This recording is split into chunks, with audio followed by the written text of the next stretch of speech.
All right, we're back at 725 on the Talk of Chicago, 1690 AM WVON. Dory Collins, my guest co-host for the morning.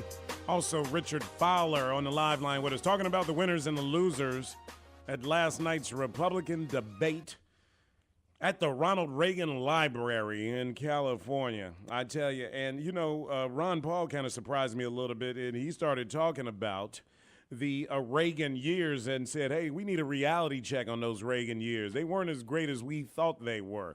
Too much spending going on. Very interesting comments in the Reagan Library. But let's kind of analyze this a little bit. Dory and Richard, who is going to be out of this race first? I'm thinking that Newt Gingrich has got to go. Rick Santorum really didn't say much of anything last night.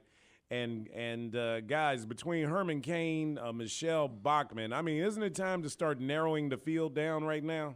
Well, I definitely think Michelle Bachmann is on her way out. The recent polls showing her she's just dropping, especially when she starts talking about the health care issues. She's definitely one step out. She's a one-topic candidate right now, and she's on her way out. Richard? Well, you know, I agree, Dory. I think, you know, sadly, as much as I think we're both right that Michelle Bachmann is to be out. Michelle Bachmann will probably stick around to the Iowa caucus. The candidate I think that will be out relatively shortly is Newt Gingrich. Looked like somebody's grandfather last night. He really, you know, at the end of the day, that's a good thing for Newt. He came off as being very like, you know, I'm just sort of here. I'm the old guy in the room to sort of spit knowledge, you know, sort of kick some knowledge to y'all.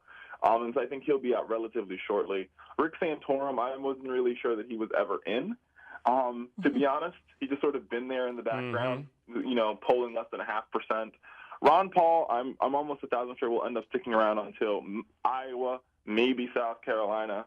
I think John Huntsman, he's probably auditioning for vice president at this point in time.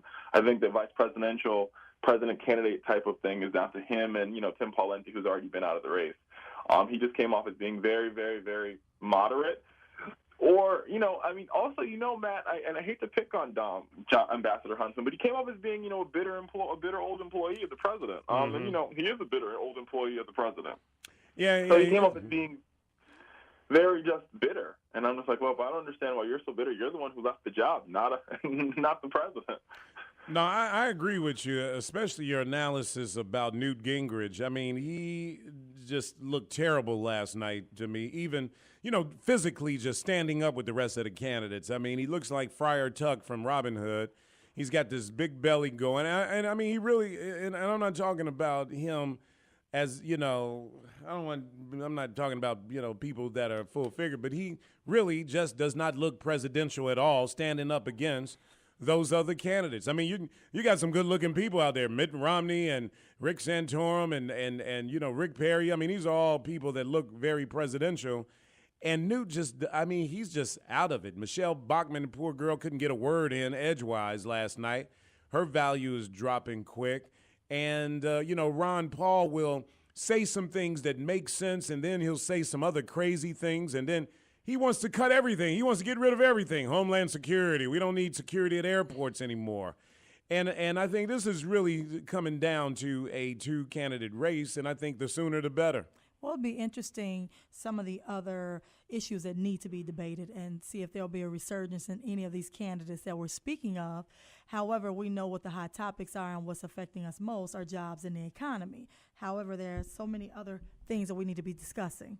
But now, did you guys notice you didn't really hear too much conversation about working class people, about the middle class? It was all about tax cuts for the rich and the wealthy. Well, again, we're not qualified Republicans, so kind of in one ear and out the other very quickly. Very, very true, Dora. And on top of that, I mean, the one question that did come up that was basically deflected was a question about Latinos and African Americans and the wealth gap. The question came up, and Rick Perry was the one who the question was sort of put towards, and talked a lot about, you know, you need to cut taxes, and we've created all these jobs in Texas.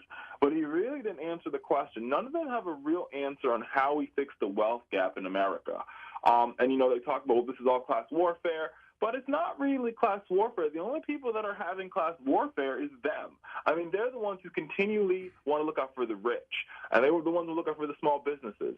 But, how can small business operate if they have no customers? The customers of small businesses are nurses, firefighters, teachers, police officers, and public service employees, and those are where the jobs are being lost. So the small businesses can't exist if they don't have any customers. And unfortunately, the Republicans want to get rid of the customers, and they still want the small businesses to create all these jobs. Well, and also, did Rick Perry do himself a disservice when he gets into doubting the science behind global warming? Is he really putting himself out there to be looked at as a whack ball job?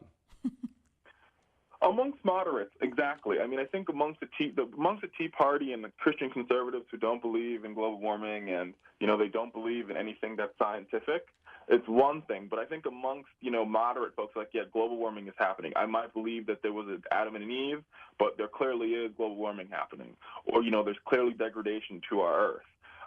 And on top of that, he also came off as being very hypocritical because he talked about that, and then he had the whole conversation. There was a whole 10-minute exchange about HPV and the drug Gardasil, and he was like, "Well, I think scientists have shown that these people need to take this. Young women need to take this HPV vaccine so they don't get cervical cancer." So he uses science for some things, and he doesn't use science for other things. So it's very questionable on what his actual opinion on science really is. And I think, as this debate and this campaign revels on, I think he'll put his foot in his mouth enough that will roll out what his feeling on science are. We'll find them very hypocritical, I would say the least. All right, Richard Fowler, Director of Construct's political communications firm. Of course, you've heard him on WVON with us before, and I'm sure you'll hear him again as we talk about this upcoming election. Richard, I know you're going to be at the White House tonight. Looking forward to hearing back from you on the president's speech. Have a good time there, buddy. I will, and I'll be in Chicago next Thursday, so I'll see you in person next Thursday. All right, it is. He'll guest co-host with us next Thursday, 7:32, guys, on WVON. Tony's coming up next with WVON News. News, traffic, and weather. Up next on the Talk of Chicago, 1690 WVON. Hey, guys, when it comes to seafood, there's only one place to go in Chicago.